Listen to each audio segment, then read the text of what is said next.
Hey, and welcome back to the channel. So this is Maria, our Argentine Tegu, and she was kept in that fish tank, as you can see, but she's outgrown that. So now we need to build her a new tank. So I started by cutting up these 2x4s, and now I'm laying them out on the floor so I can start building the base for the new tank. Here I'm just making sure each piece is square before we screw it together.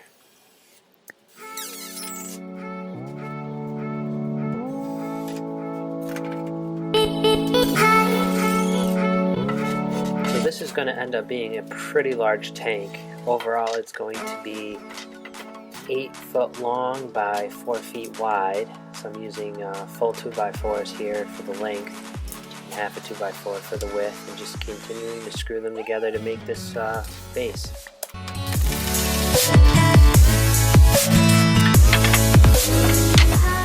Now we're just adding a couple cross members to help support the floor.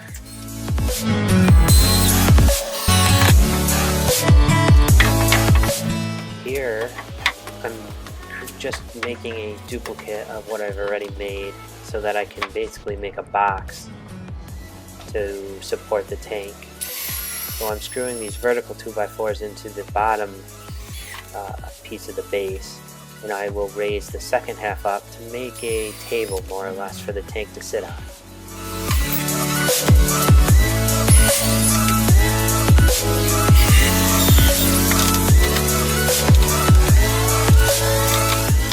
It would definitely help here if you had somebody to help you, but just with a couple clamps and doing it one corner at a time, just pull it up to the top so it's even with those 2x4s and then screw it together. So because this tank is going to be very large, I'm adding casters to the bottom in order to be able to move it around once it's fully built.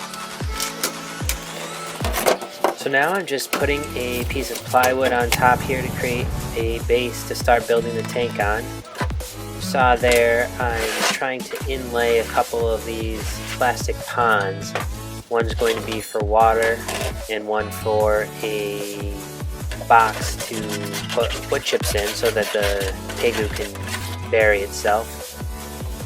So I'm just figuring out where these circles are going to be and then marking out. So I'm just marking about 2 inches in from the outside of the circle so that the pond will have a little spot to rest on the edge and not fall through the tank.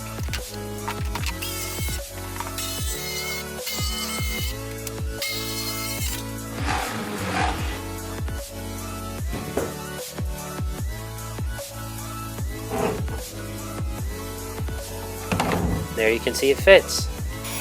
So because our Tegu is an escape artist and has escaped from her fish tank, I decided I need a way to keep it so she can't get out from under these ponds. Once they're in here, she can't lift them up and get out from the bottom. So I just built a simple little box around the opening so that there's no way she can get out if she manages to lift up the plastic tubs. Now I'm just going around the edge to mark about 3/4 of an inch in so I have a reference point to where I want to cut the base melamine sheet. I cut it smaller than the plywood so that the edges, the sides of the tank will have somewhere to register against. And I cut out the spots for the ponds. Here I decide I want to waterproof those internal boxes just in case she spills some of the water while she's splashing around in it. So I use some Flex Seal rubber and just paint that all over in there. Seal that up nice and well so the water won't spill and get the wood all wet. Once I had those all sealed up, I covered them with some paper just to keep sawdust and debris out of there so I don't have to clean it up later. Now I'm going to start cutting the sides, just using this track saw I made. Start cutting down the melamine sheets. I'm trying to put some glass windows in here so we can see in there and watch the lizard. So you just inlay a piece of glass, and now I'm just going to build a simple frame around it, around the outside, to hold that piece of glass sandwiched between the inside and the outside of the wall. So I just go around, countersink, and drill each one of those holes because it's right on the edge of that melamine. Don't want to split it or break the glass. So I just countersink each one so the screw sits flush and create a little frame around the window to hold in the glass.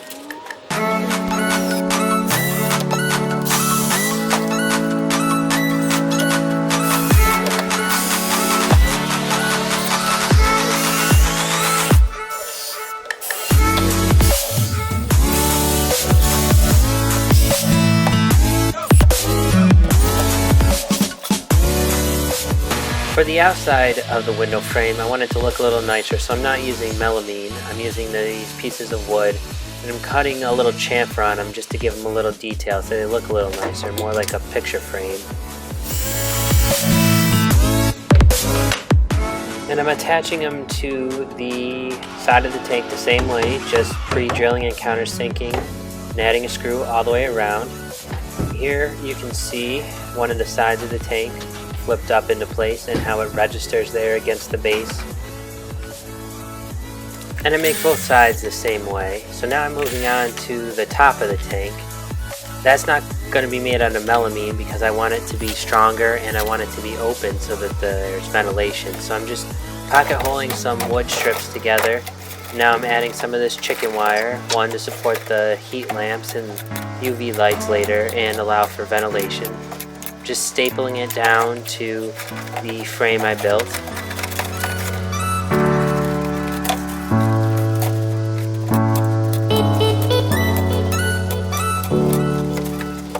Then I use some wire cutters just to snip off the ends, make everything flush and neat.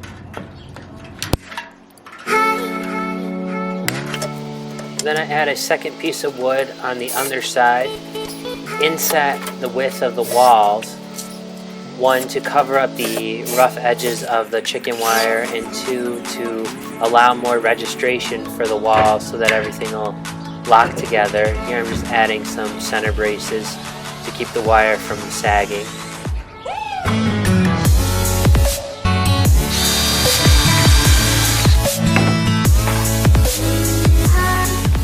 So now it's time to begin the assembly of the tank. Here I'm having my dad help me hold the back while I clamp on one of the sides and the second side.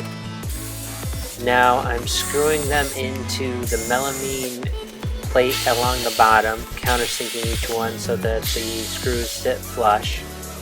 And I just continue around the whole outside, screwing each piece into each other. Here you can see the top.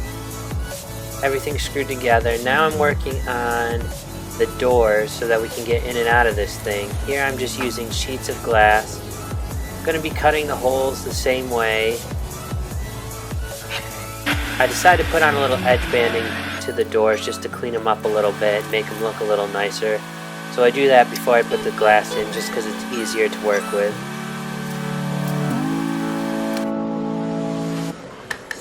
And for this glass, I just cut a little rabbet, you can see here, into the wood. This way the wood doesn't sit inlaid into the melamine and I have to put a frame on the front and the back like I did for the side. Here the glass just sits sandwiched between the wood and the melamine in the front. Now I'm just laying out the hinges so that this will actually work as a door and we can open and close it. Again, I just pre-drill and using these screws that have a wide washer head, just screw it into the side of the melamine to make the door.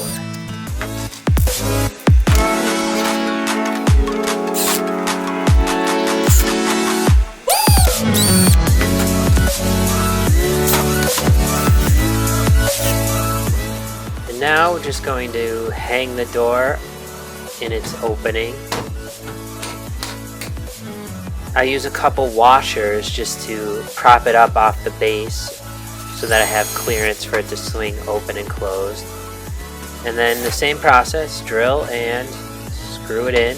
I'm using these gate latches to keep it closed. One on the top and the bottom just so she doesn't escape. Because the tank is so big and I built it out in my garage, I had to take it apart to move it into the house. So here we'll get the final assembly steps.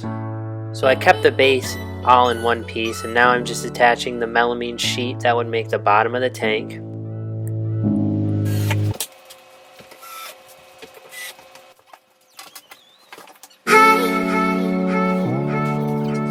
Now we're putting on the big solid piece that makes the back. Just hold that in place till we can get one of the sides up, and then screw it together, and then it'll be self-supporting.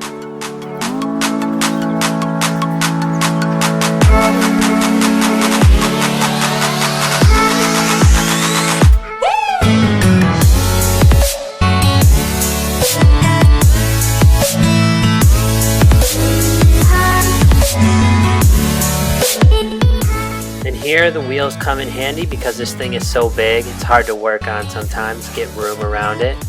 So the wheels allow me to roll it around. And here I'm just screwing the sides in, screwing the back to the base. Everything's starting to tighten up, become a solid piece.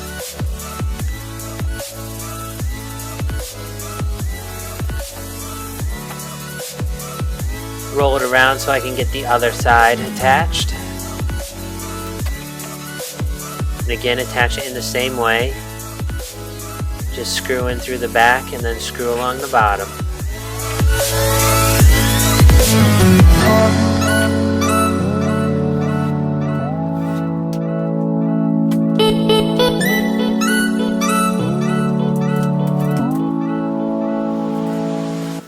Now I'm going to put on the top.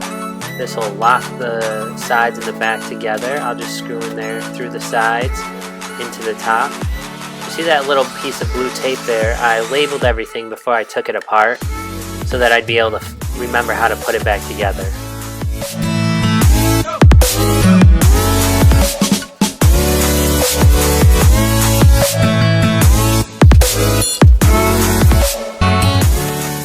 Now that the main body of the tank is put together, it's time to put on the front. The middle piece is a stationary solid piece that just screws into the bottom and the top. And it's what the doors latch into to secure the tank. Before I screwed that middle piece in, I wanted to get the doors on too, so I get proper spacing between the three panels that make up the front. Assembling this tank was hard work, so it was nice to have a little couch to take a seat while I finished screwing it together.